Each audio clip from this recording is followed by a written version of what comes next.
రాజుల మొదటి గ్రంథము 18వ అధ్యాయము 21వ వచనం.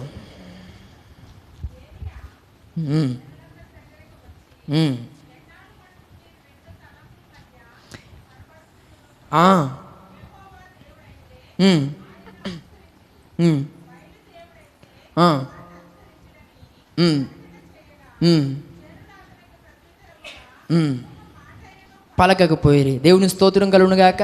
ఈ యొక్క బయలు ప్రవక్తలు ఎవరు అనంటే వీరు ద్విమనస్సు కలిగిన వారు. అనేకులు ఆదివారం వస్తే ఆ గొడుగు వేస్తున్నారు, మరలా ఆదివారం అయిపోతే మరలా ఇంకొక గొడుగు వేస్తూ ఏ ఎండకు ఆ గొడుగు అన్నట్లుగా ఈరోజు పరిస్థితులకు తగ్గ మారిపోతూ ఒక ప్రక్క అలాగా ఇలాగా జీవిస్తూ బ్రతికేటువంటి పరిస్థితులు అనేది దినాల్లో చాలామంది ఉన్నారు. ఈ మాట్లాడుతున్న ప్రియ సహోదరి సహోదరుడా, కాబట్టి అలా రెండు విధాలుగా నువ్వు జీవించడానికి ఎంత మాత్రమూ వీలేదు.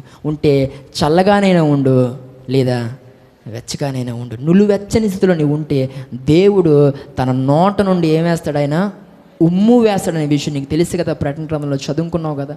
ఈ ప్రత్యేకమైన సమయంలో దేవుడు నీతో మాట్లాడుతూ ఉన్నాడు.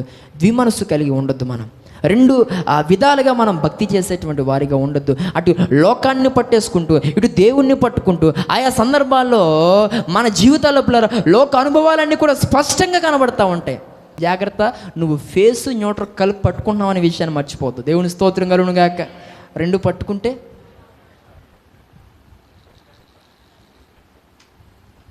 షాక్ కొడుతుంది. అనడానికైనా ఉంటావేటి? కొట్టినండి, అబ్బో షాక్ కొట్టింది అంటావా?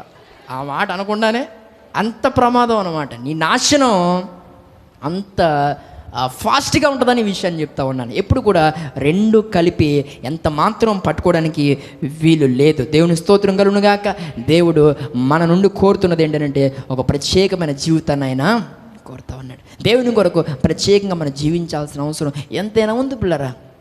ఎజ్రా ఏడ్చాడనే విషయం మనము కొన్ని దినాల క్రితమే మనం విన్నాం. ఎజ్రా ఎందుకు అంతలా ఏడ్చాడు అని అంటే తన ప్రజల్లో వేరుబాటు జీవితం లేకపోవడాన్ని బట్టి ఎజ్రా తల పీక్కుంటూ గడ్డం పీక్కుంటూ మందిరపు వీధుల్లో పిల్లలు తొల్లేస్తూ ప్రభువా మమ్మల్ని క్షమించు తండ్రి అని ప్రార్థన చేస్తాను. భయంకర వర్షము ఉన్నా, ఎలాంటి ప్రతికూల పరిస్థితి అక్కడ చోటు చేసుకున్న చంటి పిల్లలను అయితే చంటి పిల్లలను ఎత్తుకున్న తల్లులు ఆ వర్షంలోనే ఉంటూ ప్రార్థన చేస్తున్న అనుభవం ఎజ్రా గ్రంథంలో మనం చూస్తాం. కారణం, అయ్యా మమ్మల్ని క్షమించు, మేము చేసిన తప్పులను క్షమించు అని వారు ప్రార్థన చేస్తూ ఉంటే ఎజ్రా కూడా వారి పక్షాన దేవునికి ప్రార్థన చేస్తూ ఉన్నాడు. ఈ ప్రత్యేకమైన సమయంలో ఈ మాట్లాడిన ప్రియ సహోదరి సహోదరుడా, మనలో దేవుడు చూడాలనుకుంటున్నటువంటి ఆ అనుభవం ఏది అని అంటే మనము ప్రభులో స్థిరత్వం కలిగి ఆయన ఉద్దేశానుసారంగా మనం జీవించే వారిగా మనం ఉండాలని మన దేవుడు కోరుతున్నాడు. దేవుని స్తోత్రం కలుగునుగాక. ఎలా జీవించాలో మనం దేవుని కొరకు ప్రత్యేకంగా జీవించాలి. ఆదివారం ప్రత్యేకంగా జీవించడం కాదు.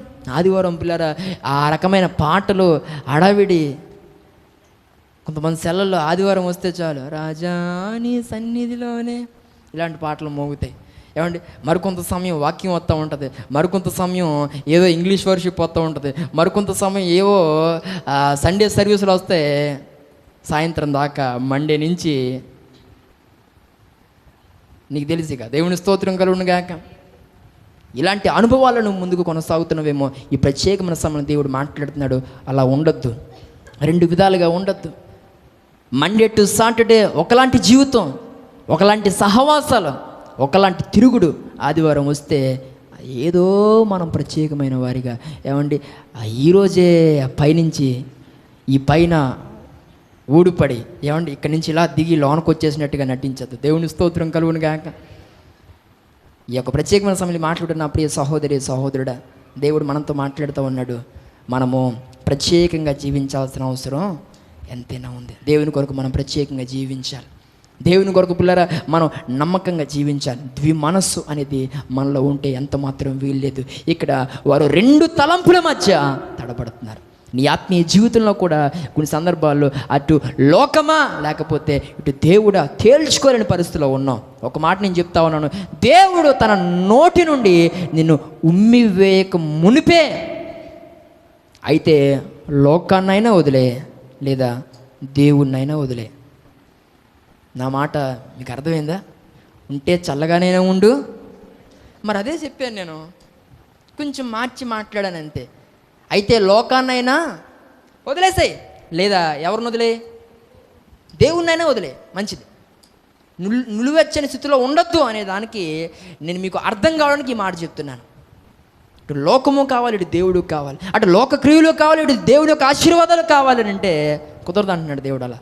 అలా నాకు అవదు, నీకు అవుతుందేమో కానీ నాకు అవదు అంటున్నాడు దేవుడు. ఏ ప్రత్యేకమైన సమయంలో మాట్లాడుతున్న ప్రియ సహోదరి సహోదరుడా ఉంటే దేవుని యొద్దనే నమ్మకంగా ఉండు, లేదా దేవుని విడిచి నీ ఇష్టానుసారంగానన్నా జీవించు. అటు కొన్ని సందర్భాల్లో అటు జీవించాలనుకున్నప్పుడు ఈ వాక్యము గుర్తొచ్చినప్పుడల్లా ఈ వాక్యమేమో ఇలా చేయమని చెప్తా ఉంది, కానీ నాకేమో మరి ఇలా ఉండటం ఇష్టం అని ఎందుకు అంత ఇబ్బంది పడ్డం? అయితే దేవుణ్ణన్నా పూర్తిగా వదిలేసే, లేదంటే లోకాన్నైనా పూర్తిగా వదిలేసే. ఏదో ఒక విధానంలో మనం ముందుకు కొనసాగాలి, అది మనకు మంచిది. దేవుని స్తోత్రం కలుగునుగాక. ఇటు దేవుని యొద్ద ఉంటూ ఇటు దేవుని నామానికి అవమానం తెచ్చేస్తూ, అటు లోకంలో ఎంజాయ్ చేసేస్తూ, ఇటు కూడా నువ్వు చలామణి అయిపోతానంటే దేవుడు ఒప్పుకోడు. ఈ ప్రత్యేకమైన సమయంలో ఈ యొక్క దినాన్ని దేవుడు నీతో సూటుగా మాట్లాడుతున్నాడు. ద్విమనస్సు ఎంత మాత్రం నీలో ఉండడానికి వీలు లేదు. ద్విమనస్సు ఎంత మాత్రం నీ ఆత్మీయ జీవితంలో నువ్వు కొనసాగించడానికి వీలు లేదు. లోకాన్ని సంపూర్ణంగా విడిచిపెట్టేసే. లోకములో నువ్వు ఉండడానికి వీల్లేదు, లోకములో నువ్వు బ్రతకడానికి వీల్లేదు, నీలో లోకము పోషించబడ్డానికి వీల్లేదు. ఏది జరిగినా మనము ఒక్క మనసుతో ప్రభులో మనం ముందుకు కొనసాగలేం. ఈ యొక్క ప్రత్యేకమైన సమయంలో మాట్లాడిన ప్రియ సహోదరి సహోదరుడా దేవుడు మాట్లాడుతున్నాడు, మీరు ఇక ముందైనా ద్విమనస్సు కలిగిన వారిగా మీరు దయచేసి ఉండదు. ఏక మనస్సు, ఏక భావం, ఏక తాత్పర్యం మనలో ఉండాలి. ఇలాంటి అనుభవం కలిగి దేవుని యొక్క చిత్త ప్రకారంగా మనం ముందుకు వెళ్ళినప్పుడు దేవుడు మనకు సహాయం చేస్తాడు.